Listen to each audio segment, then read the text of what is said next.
राज्याचे पहिले मुख्यमंत्री स्वर्गीय यशवंतराव चव्हाण साहेबांच्या कर्मभूमीमध्ये आज लोकनेते माजी मंत्री स्वर्गीय विलासकाका पाटील उंडाळकर यांचे सुपुत्र आणि रयत संघटनेचे प्रमुख श्री ॲडव्होकेट उदयसिंह पाटील उंडाळकर यांच्या राष्ट्रवादीच्या प्रवेशाच्या करता मी आवर्जून कराडच्या परिसरामध्ये आलेलो. मी त्यांना शब्द दिलेला होता.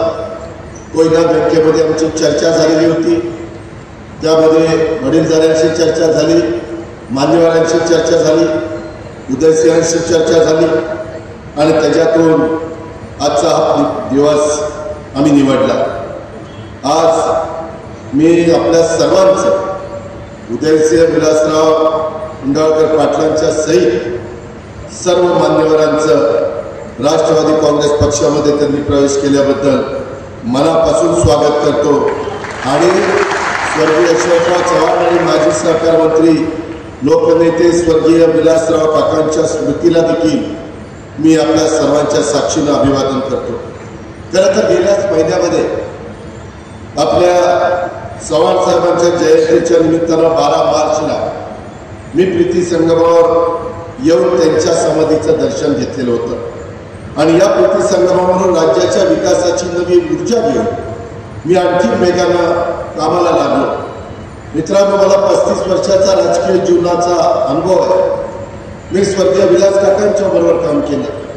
99 ते 2004 या महत्त्वाच्या जिल्ह्याचा पालकमंत्री म्हणून मला कामाची संधी माझ्या पक्षाने आघाडीने मला त्या ठिकाणी दिली आणि विलास काकांच्या बरोबर मी राज्य सहकारी बँकेमध्ये एकत्र काम केलं.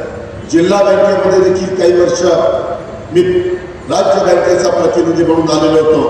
मंत्रिमंडळात आम्ही एकत्र काम केलं. आमदार म्हणून सत्ता कधी होती, सत्ता कधी नव्हती, तरी देखील विधिमंडळाचे सदस्य म्हणून आम्ही त्या ठिकाणी काम करत होतो.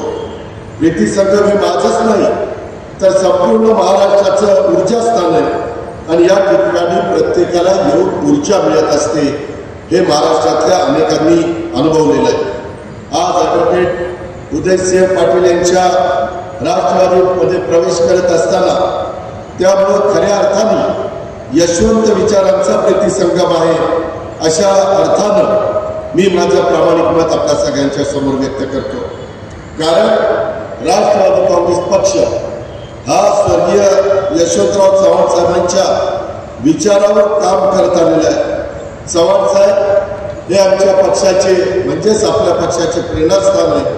ज्या स्वर्गीय विलास काकांनी रयत संघटनेच्या माध्यमातून आयुष्यभर स्वर्गीय यशवंतराव चव्हाण साहेबांचा विचार जपलेला, उभ्या महाराष्ट्राने पाहिला, जोपासला, वाढवला, त्या विचारांचे वारसदार आज उदयसिंह पाटील हे आहेत. त्यामुळे त्यांच्या राष्ट्रवादी काँग्रेस पक्षाच्या प्रवेशाच्या निमित्तानं 2 यशवंत विचारांचा प्रीतिसंगम आज या आपल्या कराडच्या भूमीमध्ये होतोय.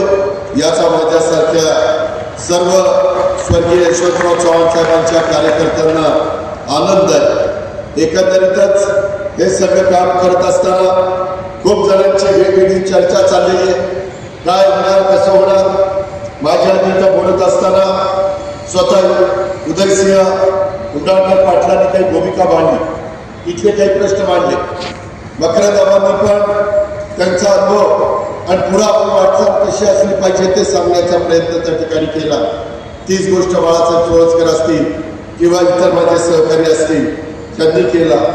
आज माझा उदयसिंह उंडाळकर पाटलांचं स्वागत करत असताना आणि त्यांच्याबरोबरच्या रयत संघटनेच्या सर्व मान्यवरांचं स्वागत करत असताना त्यांचे आजोबा स्वातंत्र्यवीर दादा उंडाळकर आणि त्यांचे वडील स्वर्गीय विलास काका पाटील उंडाळकर अशा 2 महान व्यक्तींचा वारसा हा श्री उदयसिंह उंडाळकरांना त्या ठिकाणी लाभलेला आहे. विलास काका वर्ष प्रतिनिधित्व केलं. मला आठवत आहे 2014ला ज्यावेळेस काँग्रेसने पृथ्वीराज बाबांना उमेदवारी देण्याचा निर्णय घेतला. आम्ही एकत्र होतो आघाडी, परंतु नंतर 4 पक्ष वेगळे लढले. त्यावेळेस मी विलास काकांना प्रयत्न केला की काका तुम्ही अपक्ष उभे राहू नका, काका तुम्ही आम्ही यशवंतराव चव्हाण साहेबांच्याच विचार आलेले पुढे चाललेलं. मी बरोबर आता येऊ शकत, मी अपक्ष उभा राहतो. नाहीतर त्यावेळी जर काका राष्ट्रवादी काँग्रेस पक्षाच्या घड्याळावर उभे राहिले असते तर 2014चा निकाल महाराष्ट्राला दक्षिण कराडचा वेगळा पाहायला मिळाला असता. कारण शेवटी पक्षाला बांधणारा काही वर्ग असतो, स्वर्गीय यशवंतराव चव्हाण साहेबांच्या विचाराला बांधणारा काही वर्ग असतो. आणि आम्ही काम करत असताना जात धर्म पंथ भेदभाव ही भूमिका त्या ठिकाणी आम्हालाही पटत नाही. आणि त्याच्यामुळेच मी महाराष्ट्राचा इतिहास सांगतो. युगपुरुष छत्रपती शिवाजी महाराज, राजर्षी शाहू महाराज, घटनेचे शिल्पकार डॉक्टर बाबासाहेब आंबेडकर आणि महात्मा ज्योतिराव फुले ह्या महान विभूतींचा वारसा आपल्या महाराष्ट्राला मिळालेला आहे. आपण फार भाग्यवान आहोत. हिंदवी स्वराज्याची स्थापना करत असताना शिवाजी महाराजांनी देखील 18 पगड जाती 12 बलुतेदारांना बरोबर घेऊन हिंदवी स्वराज्याची स्थापना केली. महाराजांनी कधी कुठल्या वेगवेगळ्या जातीचा, धर्माचा, पंथाचा, भाषांचा त्या ठिकाणी विरोध केला नाही. हे पण इतिहासामध्ये बघतो. आज 1999ला राष्ट्रवादी काँग्रेसचा आणि 2014ला देखील भाजपची लाट होती, तरी देखील हा कराड दक्षिण मतदारसंघ हा काँग्रेसचा बालेकिल्ला राहिलेला आपण सगळ्यांनी बघितलं. एकेकाळी विलासकाका उंडाळकर यांचं सातारा जिल्ह्यावर दीर्घकाळ एक हाती वर्चस्व हे आपण पाहिलेलं आहे, राहिलेलं आहे. त्यांच्या कडक शिस्तीमुळं आपली सातारा जिल्हा मध्यवर्ती सहकारी बँक, नाबार्डनं तर अनेक पुरस्कार आपल्या बँकेला दिले. आज पण नितीन त्या बँकेचा चेअरमन आहे. आणि त्या बँक यंदा देशात जेवढ्या जिल्हा मध्यवर्ती सहकारी बँक आहे कराडकरांनो त्यामध्ये सर्वात जास्त जर देशात कुठली जिल्हा मध्यवर्ती सहकारी बँक नफा कमावणारी आहे तर ती तुमची विलास काकांच्या नेतृत्वाखाली वाढलेली, विलास काकांच्या तुमच्या दृष्टीतनं त्याला शिस्त लावलेली ही सातारा जिल्हा मध्यवर्ती सहकारी बँक आज देशात पहिल्या क्रमांकाची बँक आहे. आणि त्याच्यामध्ये नेहमीच सामान्य कार्यकर्त्यांना सन्मान वाढून सहकारातून राजकारण हे स्वर्गीय विलास काकांनी केलं. तोच वारसा आता उदयसिंह उंडाळकर पाटील यांना पुढे चालवायचा आहे. आपल्या परिसरामध्ये छत्रपती शिवाजी महाराज यांच्या खांद्याला खांदा लावून लढणारे हंबीरराव मोहिते किंवा स्वातंत्र्याच्या काळामध्ये स्वातंत्र्य चळवळीमध्ये झटणारे अनेक स्वातंत्र्य सेनानी या भूमीने दिले, या सातारा जिल्ह्याने दिले. क्रांतिसिंह नाना पाटील त्यांनी शेतकरी आणि कामगारांच्या समस्यांवर आवाज उठवण्याचं काम केलं. ब्रिटिश सरकारच्या विरोधामध्ये आंदोलन केलं. आधुनिक महाराष्ट्राचे शिल्पकार उद्याच्या 1 मेला 65 वर्ष होणार आहेत आपल्या महाराष्ट्राची निर्मिती होईल. त्या स्वर्गीय यशवंतराव चव्हाण साहेब हे मोठे राजकारणी उपपंतप्रधान पदापर्यंत पोहोचले. गृहमंत्री, अर्थमंत्री, परराष्ट्रमंत्री अशी अनेक पदं त्या ठिकाणी त्यांनी भूषवली. आणि स्वातंत्र्य सेनानी ते होते. त्यांनी शालेय जीवनामध्ये 18 महिन्यांची शिक्षा भोगलेली आपण पाहिली. त्यांनी आपल्या कार्यामुळं महाराष्ट्राच्या जडणघडीत महत्त्वाचं योगदान दिलं. त्यांची ही भूमी आहे. हौसाबाई पाटील क्रांतिसिंह नाना पाटलांची कन्या, त्यांनी स्वातंत्र्य लढ्यामध्ये महत्त्वाचं योगदान दिलं. त्यांची भूमी आहे. स्वातंत्र्यवीर दादा उंडाळकर पाटलांची ही भूमी आहे. अशा अनेक युवकांनी त्या काळामध्ये महिलांनी स्वातंत्र्य लढ्यामध्ये सक्रिय सहभाग त्या ठिकाणी घेतलेला होता. अशा थोर व्यक्तींची भूमी आहे. आणि त्यामुळं यांचा वारसा आपल्याला पुढे चालवायचा. मी आपल्याला सगळ्यांना सांगू इच्छितो की बऱ्याच जणांनी माझ्या स्वभावाच्या बद्दल मी शब्दाचा पक्का आहे म्हणून त्या ठिकाणी उल्लेख केला. परंतु मी आज देखील सांगतो मित्रांनो, या ज्या ठिकाणी कार्यक्रम होतोय त्या मार्केट कमिटीमध्ये कार्यक्रम होत असताना मी कराडकरांना, साताराकरांना आणि महाराष्ट्रातल्या जनतेला सांगू इच्छितो की उदयसिंह उंडाळकर पाटलांनी जो निर्णय घेतलेला आहे कधी ते आणि त्यांच्या कोणत्याही वरिष्ठांना, कार्यकर्त्यांना, तुम्हा सहकार्यांना असं कधी मनामध्ये येणार नाही की आपण आगीतनं उठलोय आणि फुफुट्यात पडलोय. अख्खी महाराष्ट्र राज्याची ताकद मी त्या ठिकाणी तुमच्या पाठीशी उभी करण्याच्या करता माझं सर्वस्व त्या ठिकाणी पणाला लावी. आज देखील जे काही तुम्ही इथं सांगितलं की कृष्णा नदीवर मोठ्या पुलाच्या बांधकामाकरता काही निधी इथं पाहिजे, मी 7,20,00,000 कोटीचा अर्थसंकल्प राज्याला दिलेला आहे आणि इथं 4 कोटी रुपयाची रक्कम आहे. वाकुर्ले उपसा सिंचन योजना आवर्तन नियमित सोडण्याच्या बद्दलची मागणी तुमचे नेते रयत संघटनेचे प्रमुख उदयसिंह उंडाळकर पाटलांनी केली. त्याच्यामध्ये देखील आपल्या दक्षिण महाराष्ट्रामध्ये विविध विभागाच्या योजनेतनं जे काही 6,867 हेक्टर हे एकत्रित पाणीसाठा ते क्षेत्र भिजलं पाहिजे. वारणा धरणातून आपल्याला अर्धा TMC पाणी त्या ठिकाणी मंजूर आहे आणि या वाकुर्ले योजनेत वंचित भागाला पाईपलाईनद्वारे पाणी मिळण्याच्या करता सर्वेचं काम सुरू आहे. या बाबतीचा देखील अंतिम आराखडा आल्यानंतर त्याला लागणारा निधी आणि त्याकरता करावी लागणारी कामं आणि वाकुर्ले योजनेच्या दक्षिण बाण नदीमध्ये पाणी आणण्याचं काम स्वर्गीय विलास काका पाटील उंडाळकर यांच्या मार्गदर्शनाखाली झालेलं आहे. कारण त्यावेळेस मी जलसंपदा खात्याचा मंत्री होतो.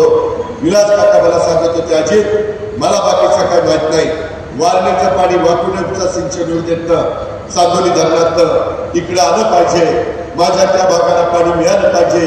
ज्या जनतेने मला प्रेम दिलं, ज्या जनतेने मला आतोनात त्या ठिकाणी पाठिंबा दिला, त्या जनतेला मला त्यांच्या शेतामध्ये पाणी आणून दाखवायचं आहे. अशा प्रकारचं स्वप्न स्वर्गीय विलास काकांनी उराशी बाळगलेलं होतं. ते स्वप्न कृतीमध्ये आणण्याचं काम उदयसिंह उंडाळकर पाटलांच्या बरोबरीनं आपण सगळेजण त्या ठिकाणी करू. त्याहीबद्दल आपण काही शंका मनामध्ये बाळगू नका. मृदू आणि जलसंधारण विभागाच्या योजनेच्या करता देखील माठ खोऱ्यातील तिथं मग चिंती असेल, सवादी असेल, तुळसण असेल, येळगाव असेल, येणपे असेल, माटकरवाडी असेल, या बाजार तलावाच्या काही दुरुस्त्या आणि अनेक वर्षापासून डोंगराळ भागात गोटेवाडी, पवारवाडी, नांदगाव, वादरवाडी, तारू, ओंडोशी बाजार तलावाचं काम अपूर्ण आहे. ही कामं मंजूर करण्याच्या करता त्या ठिकाणी निधी पाहिजे.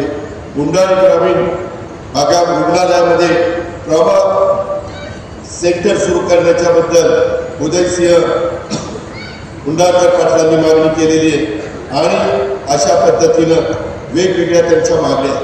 मित्रांनो, सत्ता ही सर्वसामान्य माणसाचे प्रश्न सोडवण्याच्या करता असावी लागते. आज देशाचं संपूर्ण चित्र वेगळं आहे.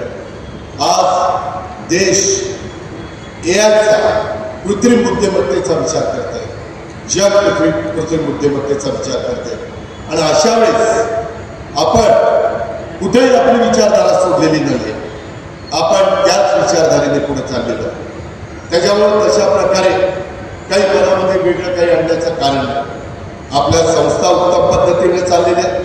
मी मगाशीच बघत होतो की अतिशय चांगल्या पद्धतीनं आमच्या उदयसिंह उंडाळकर पाटलांच्या नेतृत्वाखाली इथल्या सगळ्या संस्था, मग कोयना सहकारी बँक असेल, इथली मार्केट कमिटी असेल, कराड तालुका खरेदी विक्री संघ असेल, कोयना दूध संघ असेल, आपला रयत सहकारी साखर कारखाना असेल, स्वातंत्र्य सेनानी शामराव पाटील सहकारी पतसंस्था असेल किंवा इतर अनेक संस्थांचा इथं उल्लेख त्या ठिकाणी करण्यात आलेला होता.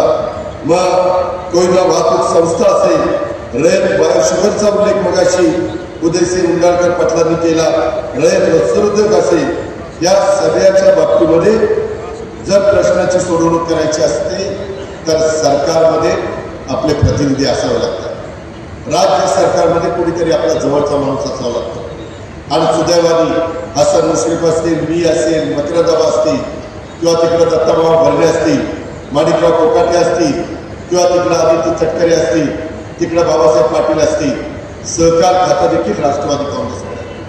त्याच्यामुळे उद्याच्या काळामध्ये रयत सहकारी साखर कारखान्याच्या बद्दल कुठलाही काही प्रसंग आला, काही मदत लागली तर तुम्हाला काही काळजी करण्याचं कारण नाही. त्यामध्ये अतिशय चांगल्या पद्धतीनं तिथं मदत त्या ठिकाणी केली जाईल. आज इथल्या अनेक संस्था या सहकार्याशी निगडीत आहेत. खरेदी विक्री संघ असेल किंवा इतर संस्था असतील, कोयना बँक असेल, या सहकार्याशी निगडीत आहे. आणि मी स्वतः अनुभवलेलं आहे. स्वर्गीय विलास काका ही सहकार चळवळ स्वर्गीय यशवंतराव चव्हाण साहेबांनी वाढवली, रुजवली, पुढे नेली, तीच गोष्ट वसंतदादांनी केली, तीच गोष्ट वसंतराव नाईकांनी केली, तीच आदरणीय पवार साहेबांनी केली, तेच आमच्या विलास काकांनी केली, तेच विलासराव देशमुखांनी केली. कितीतरी उदाहरणं मी तुम्हाला सांगू शकेन. आणि म्हणून माझ्या रयत संघटनेच्या सगळ्या मान्यवरांनी मला तुम्हाला सांगायचं आहे की आज वेगवेगळे प्रश्न आपल्या सगळ्यांच्या समोर उभे आहेत. त्याच्यामध्ये देशाची अर्थव्यवस्था 2047 पर्यंत विकसित भारत निर्माण करण्याचं आपल्या पंतप्रधानांचं उद्दिष्ट आहे. नरेंद्र मोदी साहेबांचं ते स्वप्न आहे आणि त्याकरता अर्थव्यवस्था 5व्या क्रमांकावर आहे. आपल्याला 3ऱ्या क्रमांकावर जायचं. त्याकरता परदेशी गुंतवणूक, परराज्यातली गुंतवणूक, राज्यातली गुंतवणूक, मोठ्या प्रमाणावर पैसा आला पाहिजे. सगळी सोंग करता येतात, पैशाचं सोंग त्या ठिकाणी करता येत नाही. उद्याच्या काळात आम्ही टार्गेट ठेवलेलं आहे. प्रत्येकाचं काही ना काही स्वप्न असलं पाहिजे. जसं छत्रपती शिवाजी महाराजांचं स्वप्न होतं की मला हिंदवी स्वराज्याची स्थापना करायची आणि छत्रपती संभाजी महाराजांचं स्वप्न होतं की महाराजांनी हिंदवी स्वराज्याची स्थापना केलेली आहे, त्या स्वराज्याचं मला रक्षण करायचंय आणि ते रक्षण करण्याचं काम 9 वर्षाचीच कारकीर्द छत्रपती संभाजी महाराजांना मिळाली. पण एकही लढाई छत्रपती संभाजी महाराज त्यांच्या हयातीत हरले नाही. अशा प्रकारचा एकमेव राजा देशामध्ये होऊन गेला, जगामध्ये होऊन गेला आणि ते म्हणजे छत्रपती संभाजी महाराज. अशा मोठ्या लोकांच्या पदस्पर्शाने पावन झालेल्या महाराष्ट्रामध्ये आपण मित्रांनो राहतोय आणि म्हणून आम्ही पण हे स्वप्न पुढाशी बाळगलंय. 238 आमदारांचा आम्हाला पाठिंबा आहे, म्हणजेच आपल्याला पाठिंबा आहे. महायुतीचं सरकार आहे. 5 वर्षाच्या कालावधीमध्ये आम्हाला 40 लाख कोटीची गुंतवणूक या राज्यामध्ये करायची. 50 लाख रोजगार निर्मितीचं उद्दिष्ट आम्ही ठेवलेलं आहे. त्यामध्ये देशात जेवढी परकीय गुंतवणूक आली त्याच्या 31% गुंतवणूक एकट्या महाराष्ट्रात आलेली आहे. त्यामुळे युवकांच्या हाताला, युवतींच्या हाताला आपल्याला काम त्या ठिकाणी द्यायचं आहे. लाडक्या बहिणींची साथ आम्हाला आहे. लाडक्या बहिणींच्या करता आणलेली योजना आपल्याला पुढे कायम चालवायची आहे. माझ्या शेतकऱ्याकरता 3, 5, 7.5 हॉर्सपावरची वीज पंप माफी आम्ही केली. ती योजना आपल्याला पुढे चालवायची आहे आणि त्याच्यातनं माझ्या शेतकऱ्यांच्या शिवारामध्ये आर्थिक सुबत्ता आणण्याचं काम करायचं आहे. आत्ताच मला उदयसिंह उंडाळकर पाटील सांगत होते की दादा आमच्या रयत संघटनेचा टर्नओव्हर 1700 कोटी रुपये. इथं बसणाऱ्या मान्यवरांनी आणि तुम्ही दिलेल्या पाठिंब्याच्या जोरावर 1700 कोटी रुपयाचा टर्नओव्हर आहे. उद्याच्याला तो 2000 कोटीपर्यंत न्यायचं आपलं टार्गेट आपल्याला ठेवायचं आहे. मी तुम्हाला साथ देईन. मी शब्दाचा पक्का आहे. ते 2000 कोटी रुपयापर्यंत आपण पोहोचलो की पुढे आपण 2500 कोटीचा टार्गेट ठेवू.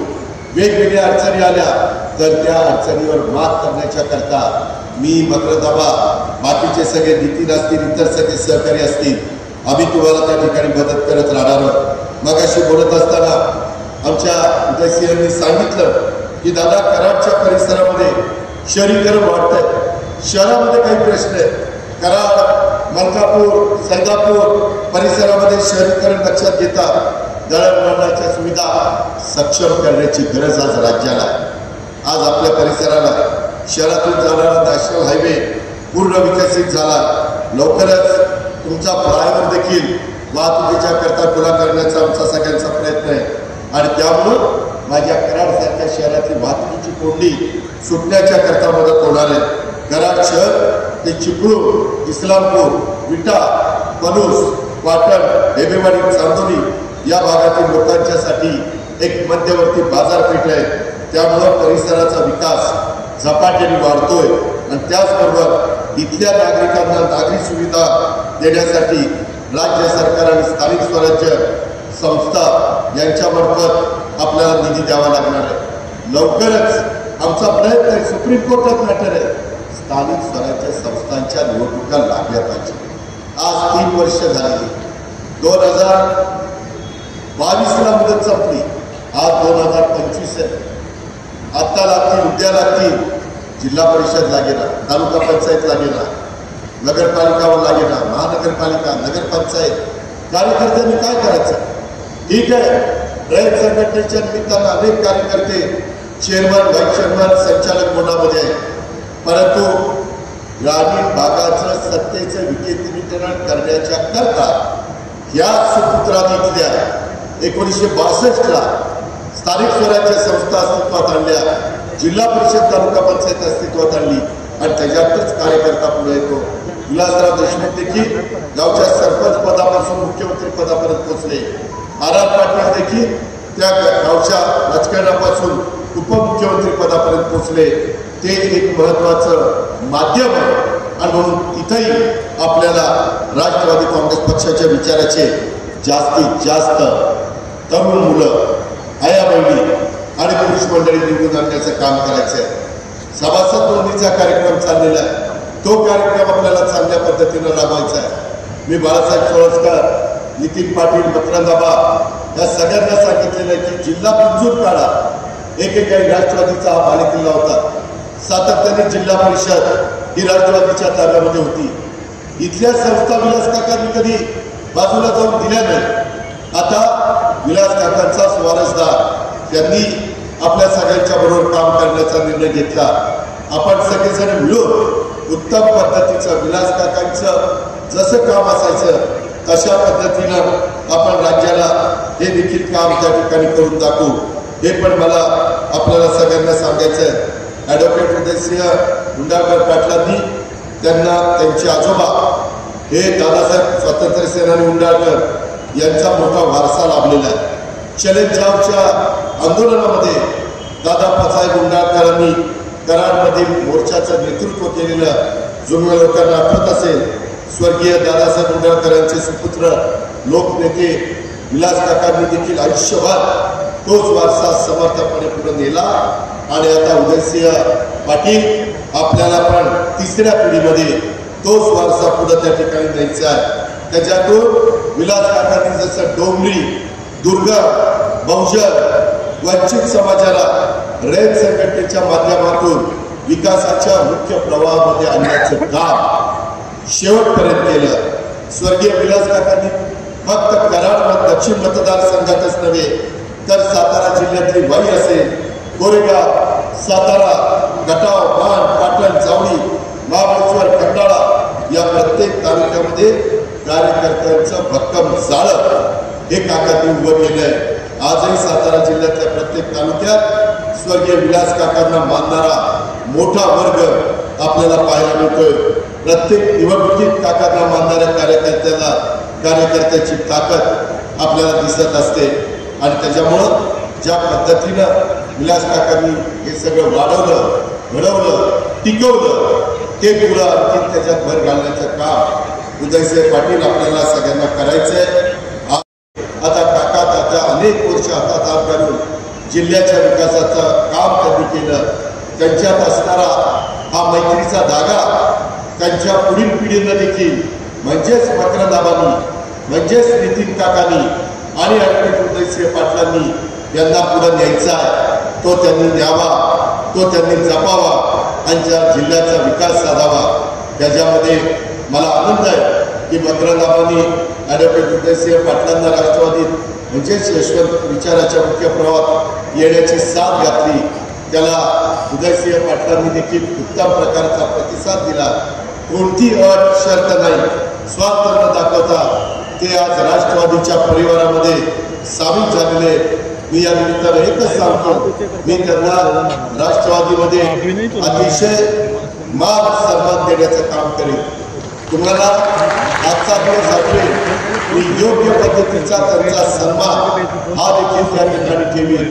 त्याबद्दल हा माझा तुम्हाला शब्द आहे. मी कधी शब्द बदलणारा माणूस नाहीये आणि ह्या पद्धतीनं अतिशय चांगल्या पद्धतीनं आपण सगळेजण मिळून त्या ठिकाणी काम करूया.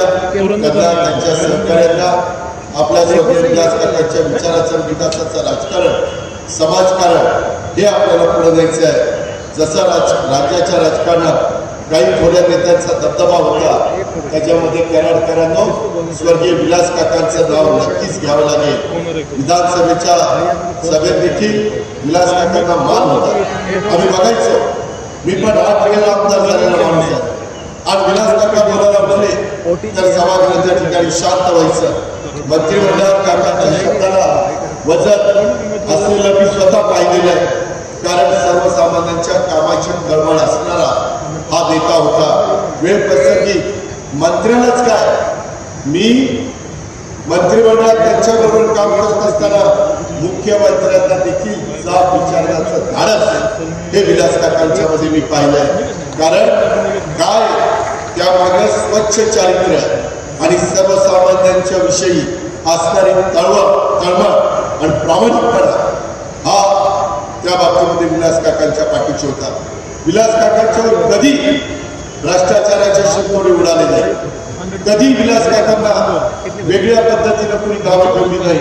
महत्वाचं म्हणजे विलास काकांच्याकडे संपर्कासाठी स्वतःचा मोबाईल नव्हता, ते मोबाईल फोन वापरत नव्हते. आता हे सांगून सुद्धा पटणार नाही, पण विलास काकांचा संपर्क करायचा म्हणजे त्यांच्या ड्रायव्हरचा म्हणजे हंबा, त्याचा हंबा मोरेचा होतं, त्या मोबाईलवर फोन करावा लागायचा. आणि त्या काळी मुख्यमंत्र्यांपासून अनेकांच्या मोबाईलवर हंबा विलास काका असा नंबर सेव्ह होता. अशा पद्धतीनं स्वतः मोबाईल न वापरणारे विलास काका सर्वसामान्यांच्यासाठी मात्र कायम रिचेबल राहिले, म्हणजेच उपलब्ध असायचे. दक्षिण कराड मतदारसंघात काय सुरू आहे, जिल्ह्यात कुठं काय चाललंय हे तर विलास काकांना माहितीच असायचं. मात्र विलास काकांचं राजकारण असं होतं की विरोधकांच्या गोटात पण काय चाललंय, ते पुढं काय करणार आहेत याची सुद्धा परफेक्ट माहिती विलास काकांना असायची. नुसतीच माहिती नाही तर विरोधकांनी काय केलं पाहिजे हे देखील विलास काका त्यावेळेस ठरवायचे. मात्र विरोधकांना याचा पत्ता देखील लागायचा नाही की विलास काकांच्या दारावर आपण नाचतोय. काकांच्या अनेक विरोधकांनी पुन्हा आयुष्यभर विलास काकांचे कार्यकर्ते म्हणून काम केल्याचं कराड तालुक्याने सातारा जिल्ह्याने बघितलेलं आहे. त्यामुळे अनेक दिग्गज असून सुद्धा कराड दक्षिण मतदारसंघात त्यांचे 30 ते 40 दशक 3 ते 4 दशक एक हाती सत्ता घेऊन त्यांनी वर्चस्व दाखवलं. मी स्वतः बघितलं. पृथ्वीराज बाबा 4 वर्ष मुख्यमंत्री होते, ते कराडमधून निवडून आले होते, तरी सातारचं राजकारण विलास काका करत होते, कराडचं राजकारण विलास काका करत होते. माणसाचा माणूस असला तर नेता काय करू शकतो हे विलास काकांनी उभ्या महाराष्ट्राला त्या काळामध्ये दाखवलेलं होतं.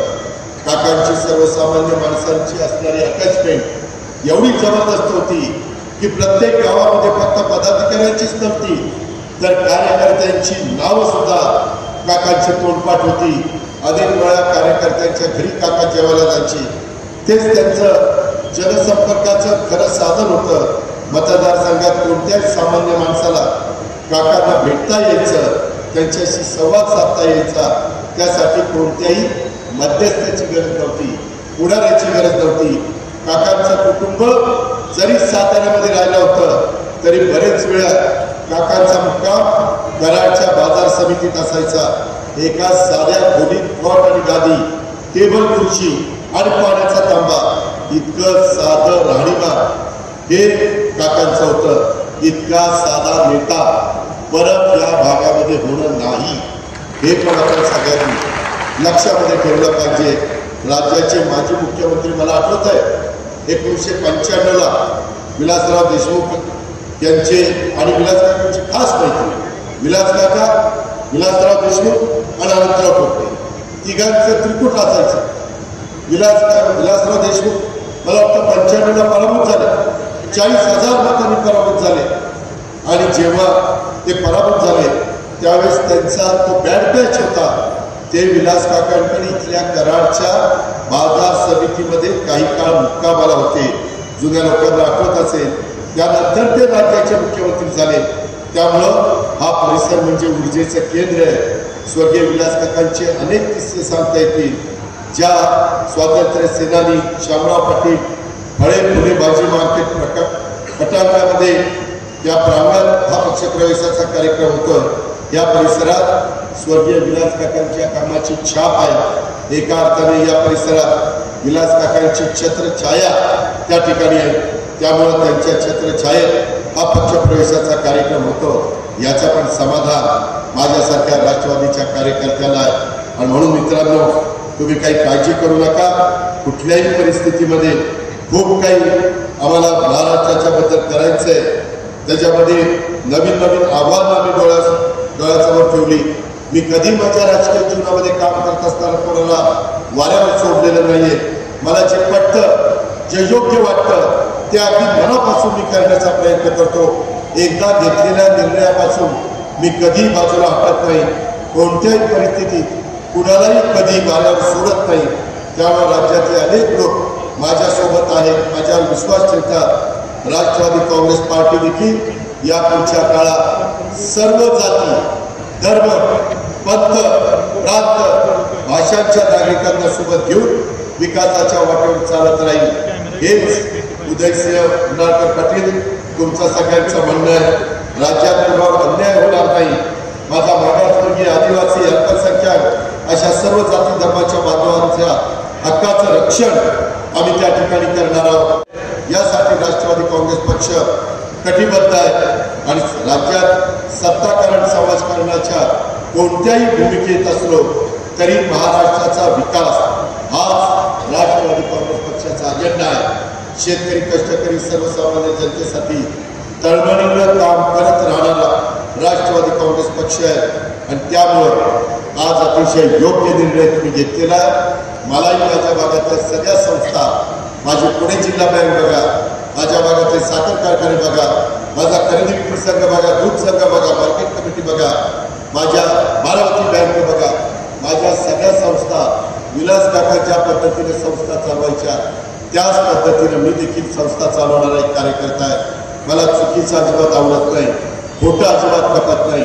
स्वच्छ कारभार, पारदर्शक कारभार हा आपण केला पाहिजे आणि नेमकं महाराष्ट्रात सातारा जिल्ह्यात या रयत संघटनेचं याच पद्धतीनं काम चाललेलं आहे। स्वर्गीय विलास काका आपल्याला सगळ्यांना सोडून गेले। काळाच्या नियतीच्या पुढे तुमचा माझा काही चालत नाही, पण त्यांचा वारसा पुढे घेऊन जाण्याचं काम आज उदयसिंह त्या ठिकाणी उंडाळकर पाटील करतायत आणि त्याच्यामुळं आज मला समाधान आहे की त्यांनी चांगला निर्णय घेतला। दादाराव ज्योतिराव गोडसे अण्णा हे तर आज 90 पार केलेले, पण त्यांनी पण राष्ट्रवादी काँग्रेस पक्षामध्ये यायचा निर्णय घेतला। आमचे रामचंद्र नावल पाटील उर्फ दादा खातून ग्रामपंचायतीचं प्रदीर्घ सरपंच राहिले। हिंदू मुस्लिम ऐक्याचं प्रतीक असलेले खातून येथे पीरराजे बागस्वार दर्गा कमिटीचे विश्वस्त माजी आमदार झटणाऱ्या प्रत्येक पदाधिकाऱ्याला, कार्यकर्त्याला आमच्याकडनं बळ दिलं जाईल यात कोणतीच शंका नाही। त्यामुळे प्रत्येक पदाधिकाऱ्यांनी, कार्यकर्त्यांनी पक्षवाढीच्यासाठी प्रामाणिकपणे प्रयत्न केले पाहिजे। नव्या दमाच्या प्रामाणिक कार्यकर्त्याच्या पाठीशी राष्ट्रवादी काँग्रेस पक्षाची सर्व शक्ती उभी केली जाईल हे पण मी आपल्याला सगळ्यांना सांगतो। राष्ट्रवादी काँग्रेस पक्ष महाराष्ट्राच्या मातीशी, माणसांशी नातं सांगणारा, राज्यातल्या जनतेशी नाळ जोडलेला पक्ष आहे। महाराष्ट्राची निर्मिती संघर्षातून झाली, तसंच राष्ट्रवादी काँग्रेस पक्ष देखील संघर्षातून स्थापन झालेला आहे आणि संघर्ष करतच मोठा झालेला आहे। आज राष्ट्रवादी काँग्रेस पक्षाच्या परिवारात उदयसिंह, ॲडव्होकेट उंडाळकर पाटील आणि लोकनेते स्वर्गीय विलास काकांना मानणाऱ्या पदाधिकारी आणि कार्यकर्त्यांचं पुन्हा एकदा मी राष्ट्रवादी काँग्रेस पक्षामध्ये मनापासून त्या ठिकाणी प्रमुख म्हणून स्वागत करतो आणि राष्ट्रवादी काँग्रेस पक्ष हा कष्टकरी, शेतकरी, महिला, वंचित, दुर्बल घटकांना, सर्वसामान्यांच्या सोबत राहील याबद्दलची ग्वाही मी आपल्याला देतो। आणि कुठेही कसलाही प्रसंग आला तर आज पक्षप्रवेश केलेल्यांना कुणालाच आम्ही अंतर पडू देणार नाही हा शब्द मी आपल्याला सगळ्यांना देतो, ही ग्वाही मी आपल्या सगळ्यांना देतो आणि या ठिकाणी थांबतो। जय हिंद, जय महाराष्ट्र, जय राष्ट्रवादी काँग्रेस पार्टी। धन्यवाद दादा।